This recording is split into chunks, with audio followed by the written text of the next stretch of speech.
Hey friends. Hello. We're super excited to hang out with you. We were just laughing because if you could see us before we plan all this filming, like we're like, we should just turn the camera Literally on. We are overflowing. Yes. I mean, we've been doing that for the last 23 minutes. Yes, whoops. So obviously, and maybe not obviously, because I forget this is like its own thing, but we are in the women's ministry. Paisley is our women's ministry leader for our church. And, I mean, we just spend our days dreaming up how we can connect the women within our church family, how we can get with them and get to know more and more people, and how we can lead them to the Lord and to know him better and to know his word better and better. And so once a year we do this. It's like our biggest event, I guess we would say, because we do monthly things also. But once a year we do a women's conference, and that's what we did this past weekend. In fact, I'll show you. It's going to be backwards, but Jesus changes everything. And so it kind of had hip hop vibes, lots of color, lots of fun. And it was the most amazing day. It was Best day exceedingly ever. Abundantly more than we could have ever asked God to provide for us. And man, did we ask him, and he gave us better. And we can't stop gushing and overflowing about it. And that's even carrying on to next year's planning. Oh gosh, like we've already started. Like we can't stop talking about it. That. Yeah. And so we're ready. And for sure. So the day, I guess let's kind of tell them how the day went, and then our takeaways. Yeah. So we started out, we always open the doors early because women, we got to get our coffee, our drinks. 8:15 those ladies That's right. And it was supposed to be 8:30. 8:30. Start time at 9. You get your free stuff. You got to have a t-shirt. We had a journal, a pen. We had photo booths, multiple opportunities. And just that coffee is really important. Yeah. And the excitement. I mean, ladies were coming excited. And it's not just our church. No. We open it. We have other church groups come. Yes. So fun. We did. We had actually 2 groups from other churches show up, like 12, 15 groups of ladies. And one sweet little lady just got out of shoulder replacement surgery. And she wasn't gonna missing it. She told her doctor, "You better let me out of this hospital because I'm going to the women's conference." So yeah, the excitement of the day. I mean, it was ecstatic. It was, yes, for sure. Everybody was just so glad to be there, and we kicked off with some great worship. Yes, our worship pastor, his oldest daughter. Yes, some and of her couple friends. of our college leaders. Sound booth techs were great. They rocked it out. They did. I mean, the whole day could not have gone any better. No. It was a fun day. Yep. So, and people are still talking about it. Yep. And obviously that's what we're doing with you, is we want to talk about it. The speakers. Yeah. We had 2 great speakers, and the first one was a personal friend. She was Carrie Gaunt. She is what do you say? She's a licensed counselor. Yes. I don't want to say psychologist because I'm not sure. I don't have her thing, but we don't want to botch her title, right? And her certification. But she's wonderful. She's who I refer so many people to. And no shame. I've used her personally myself, dealing with uses her personally. Anxiety. She is a really good resource if you struggle with that, and I'd be happy to get you in touch with her. For sure. She spoke on anxiety, shame, discipleship. Oh man. Guilt, and I mean, I've got a couple of her takeaways. Yep. Do you want to go ahead and share? I guess so. Share those from what. And I mean, since we're talking about the guilt and shame, perfectionism is driven by shame. And I really didn't understand what that meant. I thought, what does she mean by that? Until she started explaining the difference between shame and guilt. And I think shame obviously can be unhealthy. But I do think guilt, in some sense, can be very healthy, because guilt drives you to do the right thing. That's right. And then shame is just the overwhelming feeling of not being good enough. So that's why you strive for that perfection, because you want it just right. And I would think, well, not think, but know, shame is something that comes from the enemy, not from the Lord. That's right. Absolutely. But it's given to the Lord. And it's so I would also call it like condemnation, that also. So yeah, when you look at it in that sense, when you understand the difference between what shame and guilt are, then perfectionism can certainly be driven for sure by shame. Yep. And so I really, I like that one. I like that one. And then one of the things she said also, we can have 3 responses to shame. We can lash out at others, we can beat ourselves up, and we can isolate. Well, raise your hand if you've done all 3 of those. And I think that's how the enemy wants us. That's where he wants us to be. Exactly where he wants us to be. Yep. So also through the day we had, and we've shared them on through our Overflow YouTube channel. They're all live now. But we had 5 mini testimonies shared, and I mean, beautiful stories of how Jesus changed everything for these people. And I had some really good conversations as I met with those people, and I'm going to share a little bit about that. We had a skit. Jan always brings it. Did she not bring it? I told and did her. You notice that those capes that she had the words like shame? Yes, and they did not get together before. Yeah. Unplanned. Nobody kind of knew. We let Jan do her own thing. We completely trust her with that. And all the words on those capes, things that we carry, burdens that we carry, were the same thing that Carrie talked about, and how to release those. It's crazy. How to deal with those. So truly the Lord went before us, prepared the way. To the point where I always have like a vision, like already have a vision for next year's. Well, part of this vision, I got black and white in my life.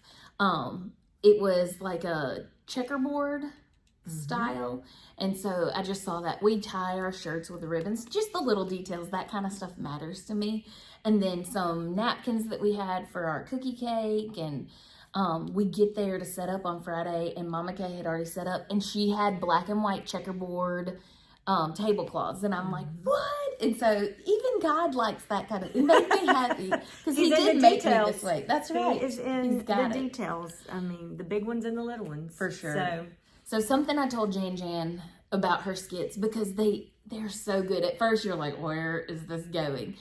And I said, you always start us out crying because we're laughing so hard. We are losing it. My favorite thing is she gets tickled too. Like they all get tickled as they're doing it. But then she always brings it down to the Lord, to his word. She brings it down to a point. And so then I'm crying because I'm having a face-to-face moment with the Lord. And so it's always so impactful. I hope she knows she can never not do her little skit. I know, bless her heart. So if you see her, encourage her, because she always does a fantastic job. And didn't Mama Kay actually throw away her script? Yes. So that was another favorite because Jan did not know that. She until I felt like it was like one of those comedy shows on TV. Reality like Laugh Hour or whatever. Yes. And she just started improvising, and it was Julie Russell. She just threw her script because she made her own words. It was hilarious. Yeah, and Jan just realized in the middle of all of the scripted what was happening, and realizing that it was unscripted. They were crying, laughing themselves. They lost themselves, and we have great pictures of that. Maybe we'll share some of that stuff too. Yeah, that would be fun. So, and the thing that I've heard about the videos, it was a good mix of how Jesus changes everything when good things happen and when hard things happen. Yep. When things when it's happen, not a happy ending necessarily. That's right. Agree. And so that was a good balance. Well, that was the Lord. I've had He chose that too. Yep. And then we had another speaker. Uh-huh. And she came as a recommendation from our friend Miss Ruthie, and it was wonderful. I mean, talk about raw and real. Yes. You want to share your takeaways from? Yeah, she was a drug addict for 15 years. She's been clean for 7 or 8, and she currently is serving at a local sister church in our area. in their Celebrate Recovery ministry. Yes. She's married. She has 3 children. She's in school with a 4.0 grade point average, and she even joked that she has a valid driver's license. She pays property taxes, and her car has no duct tape whatsoever. That's right. That's well, and she shared this, so I feel good saying it. I feel okay saying it. But she's like, y'all, I got, what is it, 5 convictions? Yes, 5 felony. 5 felony 5 charges. felony. And I serve on a church staff in the ministry. And she said, her pastor said, maybe let's don't tell him 5. But I mean, real. That's who I want very real to life tell me stuff. how good Jesus can be. Yes, yes. And so, some of the things that she said was, as long as there's breath in your lungs, the Lord has a purpose for you. And don't ever think that what you have is not good enough, or That's right. it's usable. Which goes with the shame and the guilt, the vulnerability. Yes, and something that Carrie had said about, that goes along the line of this is, God meant me for faithfulness, not perfection.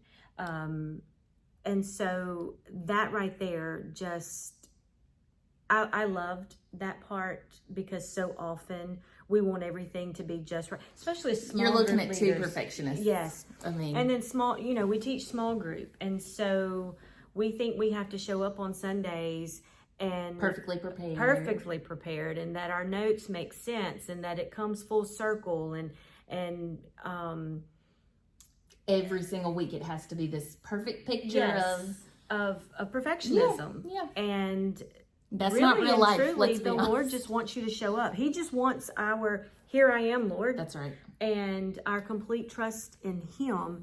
And it just, I don't know. That was something that,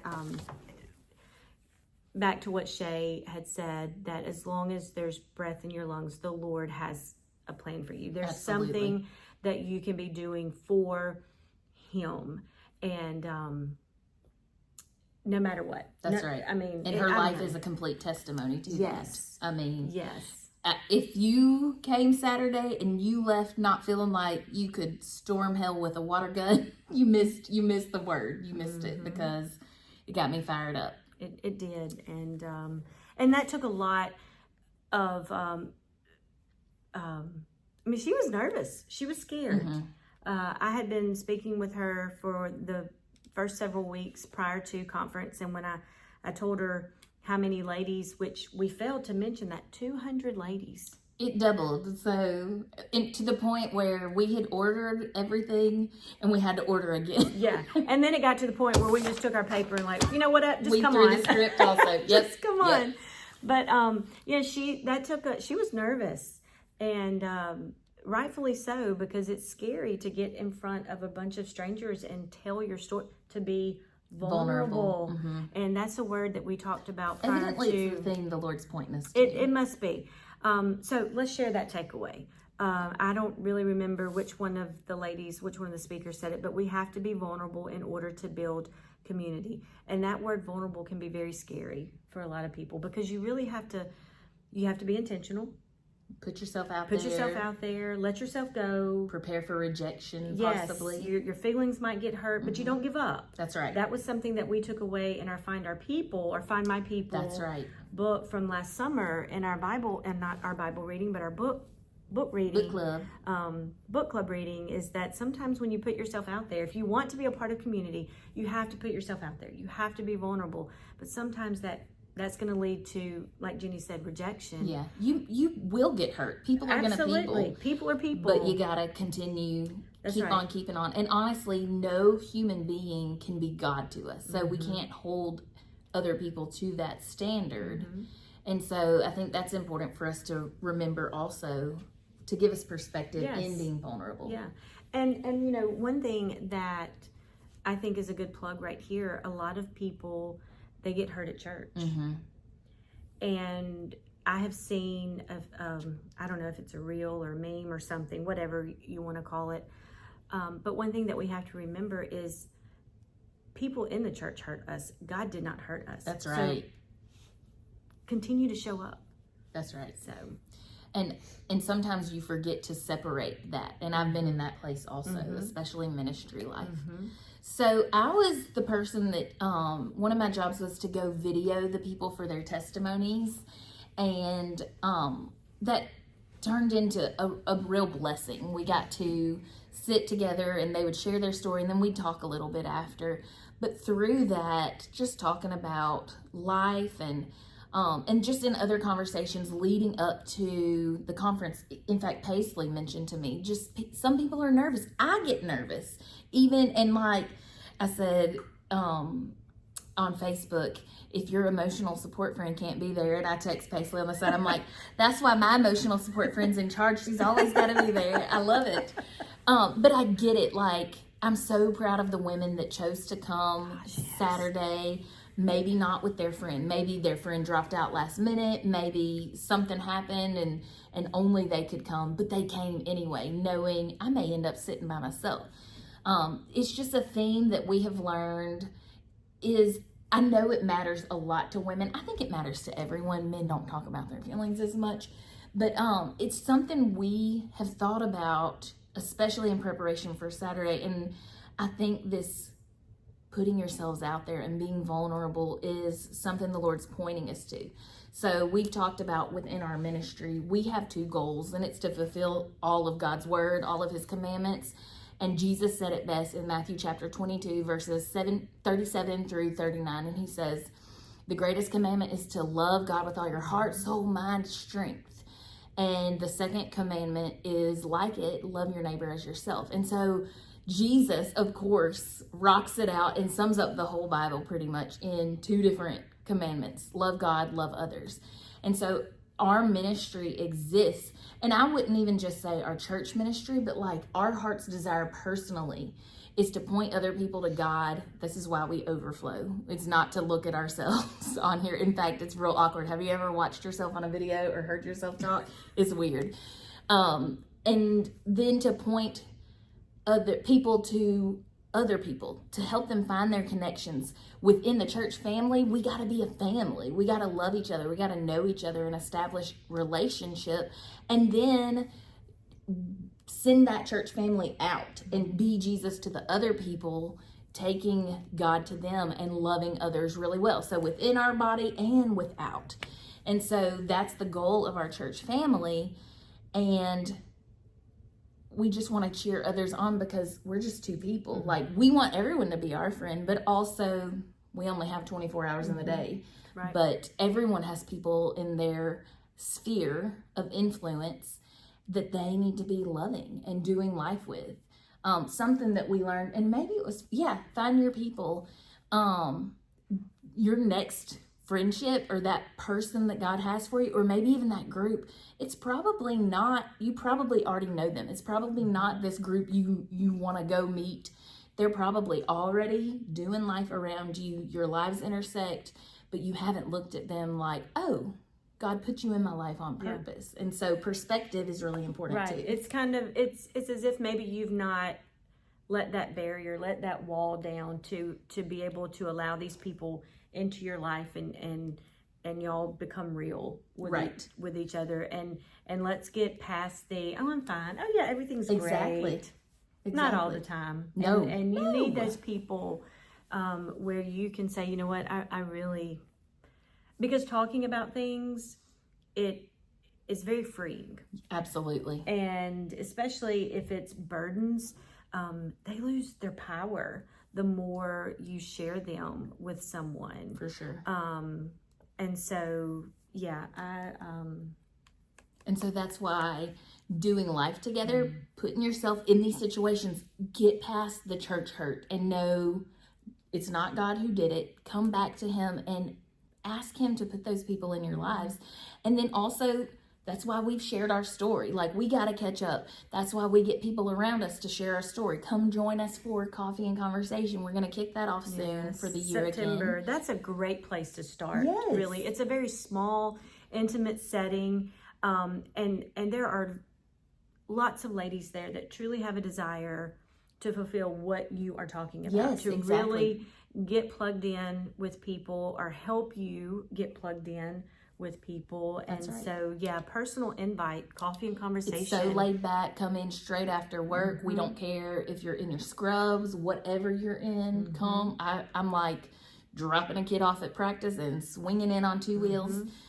We usually have a snack or something light. Oh, we're always going to have snacks. If Mama Kay has anything to do with it, yeah, she's going to feed us. Now, if she has anything to do with it, we're going to have a 7-course meal. But we don't do anything without snacks. That's right. Coffee punch, decaf coffee punch, so you can drink it at night. Decaf coffee punch. So. But I think the Lord is kind of leading us to encourage you in this. Yes. And maybe we were talking about where we were going with this and where God has us going, and just to encourage you to get involved. If you're a part of our church family, reach out to us. If you haven't found your people, if you want connections, I got to connect some people this week. I added them to a group text, and I think they're going to go to dinner. And it started out with 2, and I remembered someone else that had something in common, and I'm like, she didn't even reach out to me, but we're giving her a friend. And so it gets me so fired up. Yes. It gets me so excited. And we have just noticed within our own church family, someone who has done a really good job of this. And so we're going to talk to her and see if she'll come share some tips. Yes. She has no idea. So Surprise. That's surprise right. next video. That's surprise right. guest. That's right. Next video. And if you're not a part of our church family, go find a local church body. Don't give up on them. Try different ones, whatever it takes, but put yourself out there. Be willing to be vulnerable. Mm-hmm. And people gonna people, always. But Jesus truly does change. That's right. Everything. And within the body of Christ is where you find him. That's right. And so that's our overflow for this week. Yeah. All right, friends. We'll see you next time. Bye. Bye, y'all.